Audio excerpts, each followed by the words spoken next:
Nobody wants to die. Even the people who want to go to heaven don't want to die. This quote said by Steve Jobs in 2005 during his Stanford graduation commencement speech. And this was after he had battled pancreatic cancer. Luckily, he was able to survive it. The reason why I make this video is I attended a funeral 2 days back, and the man was a legend, absolutely killed it during his entire life. Very methodical, very knowledgeable, someone who had intense feelings, and by feelings I don't mean they were emotional, but they had a sense of life. They had a sense of who they were as a person, and they had a lot of control over their mind, their faculties. And I was there at the funeral, and they put fire to the body, and then you do all the rituals, and I was shocked. Whatever the man had amassed, the properties, the children, the cars, the business, like even their own body, their wife, their children, the employees, everything was left behind. Just like that, in a spur of a moment. And when they put the fire to the body, and then the body is left to burn, and the ashes are collected the next day, we went away for a period of like 15-20 minutes while the body was on fire.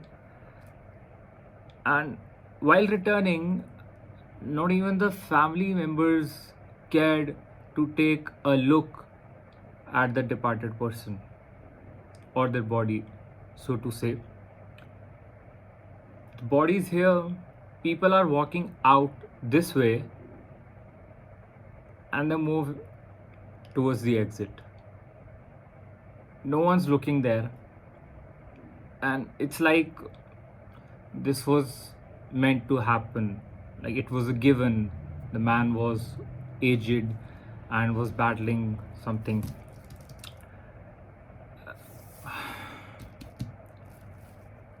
I don't know like what else I can or should say right now, but the thing is, things that we spend so much time and energy on during our day-to-day lives, the office calls, or having things intact inside the house, like the paint's good, the electricity items are working fine, the appliances are working fine, you're refreshing your appliances every 2 3 5 years, the interiors look very nice. Uh, nothing nothing helps when it comes to your health. And by no way I mean to advocate that you should not make money, or you should not spend on things. I spend on things, I splurge on things, but my conviction has gotten even stronger now that I spend my money on things, but I don't let them get to my head. Life is short. Don't be impulsive, don't be very rash when you make such decisions, given in the name of YOLO, you only live once. uh, Combine the head and the heart. Buy things anyway, buy the cars, buy the houses, but don't let it get to your head. Know that every damn thing is gonna get left behind. Even your own body won't go with yourself. There's a quote in Sri Guru Granth Sahib Ji, Jo Aya So Chalsi. जो आया सो चलसी. Whoever is walking on the earth, is taking place on the face of the earth, is gonna go away someday. The person I'm talking about passed away when they were touching 80, they were 78, 79. I know a kid who was barely 5 years old who passed away last year. And the funny part being, the consulting astrologer told us that you have to bear the pain and the hardship until April 2022. After that, things are gonna get better. And this was somewhat in sync with what the doctors had said.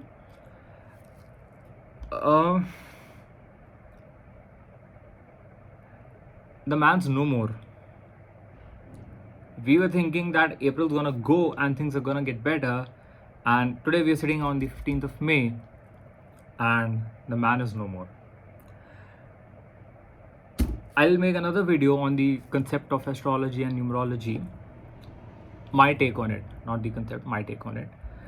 But we were waiting for things to happen. We were waiting that a good time is gonna come, so we'll get better and then we'll take action. We were procrastinating simply, and we stopped doing all the things that we were supposed to do, what we were supposed to act using our mind and our body and our faculties. We were not doing anything. We just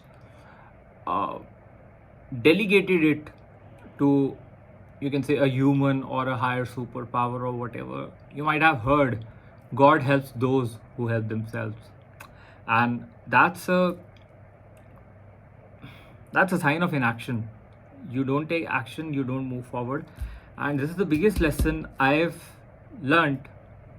And this is what that man said to me before all of this stuff last month, before he passed away. Take action at lightning speed. You don't have time.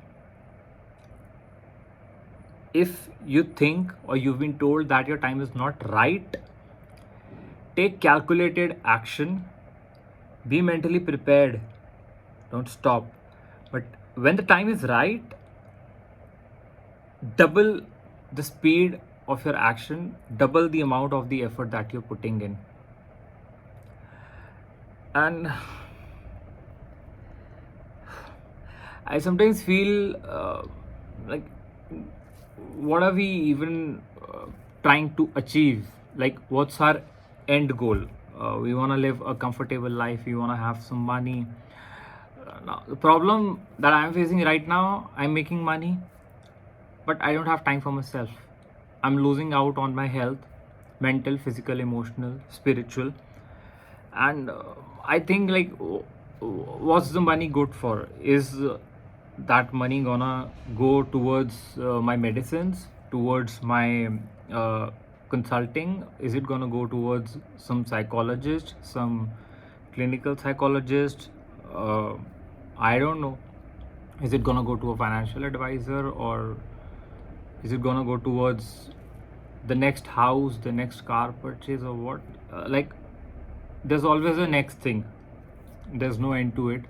It's not giving me peace of mind in the current time. It's giving me the comforts, it's giving me the house, it's giving me the air conditioning, the electricity, the internet, the phone, the gear, everything. But something's missing, and that is time. And that is time I would want to spend with myself. I am in constant anxiety. Things just pile up, to-do list over to-do list over to-do list. And another thing that we focus on throughout our lives, and this is very prevalent in the Indian society, that we need to have a good bond with our relatives.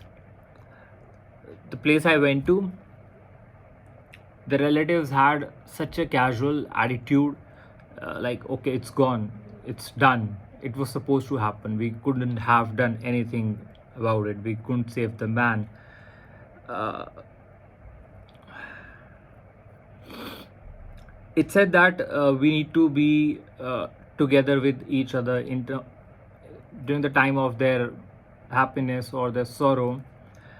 uh, you'll see a lot of people during your happy moments, be it your wedding anniversary, your birthday, or when you renovate or inaugurate a new house. But when uh, you're battling something, people just don't show up. And even if they do so with the expectance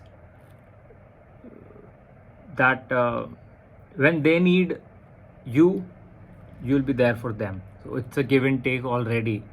And being in that house, uh, having the food, uh, they had to complain that things are not right, or they were talking about other stuff, like some very frivolous stuff that we talk about on a daily basis, which is not supposed to be talked about at somebody's funeral. They're talking about uh, like societal relationships, the pollution, the government, the rising inflation. Dude, I agree with you. I feel you. I can feel the inflation too. But there's a place and there's a timing for everything. A family just lost the head, and I don't know what to say. But and let me also clear it out to you. You might mm, send some messages to me consoling me. It is somebody very dear to me, but it's not somebody from my very immediate family. So it's somewhere in the middle. So it's okay, and I'm coping up with it very fine, very in a very nice manner. It's just that so much is going on in my head right now. I'm not able to put my thoughts into words. I'm sorry for that. But trust me, I'm doing good. I'm coping up very well, and I have zero regrets because of the time I spent. I spent very little time with them, but the lessons that I've learned from them, the quality time that I spent with them. I remember one Sunday, uh, I was not expected, but someone wanted me to work on a Sunday. I wasn't aware of it, and it was something very ad hoc. They reached out to me, and that day I was visiting this person. I'm talking about last year. And when all of this happened, I was so happy that I did not work that Sunday, and I actually went and spent some good quality time with that person. People are gonna get taken away from you, and one thing that you can ensure is to hear them out. I don't expect you to sit with them constantly or give them company, but keep visiting them time to time, keep giving them phone calls, and just hear them out. Ask them, how are you feeling? What do you feel? How has your life been so far? And what are you gonna do with the rest of your life? How, whatever time of life is there, talk to them at a deeper level. Old people have this tendency to talk a lot, to repeat stuff, because they don't have anybody around, right? They have the money, they have the time, but they don't have anybody to share their experiences with. Their friends are either gone or they are also lying on the bed. So they expect somebody younger to whom they can talk, whom they can share their experiences with. And I want to ask you, I think I've asked this earlier as well. My reason for creating this YouTube channel was to put a legacy out there. If anything were to happen to me today, tomorrow, day after, or whenever, I want to build a legacy in whatsoever capacity possible. And it's not a self-fulfilling prophecy. It's not that I need fame or anything like that. I don't edit my videos. I don't do scripting. I just want to put my word out. I want people to think, or like if they know me, or if they get to know me about after I'm no more, after I die. I'm not even scared to die right now, man. Like Steve Jobs said, right? If you live every day as if it were your last, someday you will be absolutely right. Uh, what's your legacy?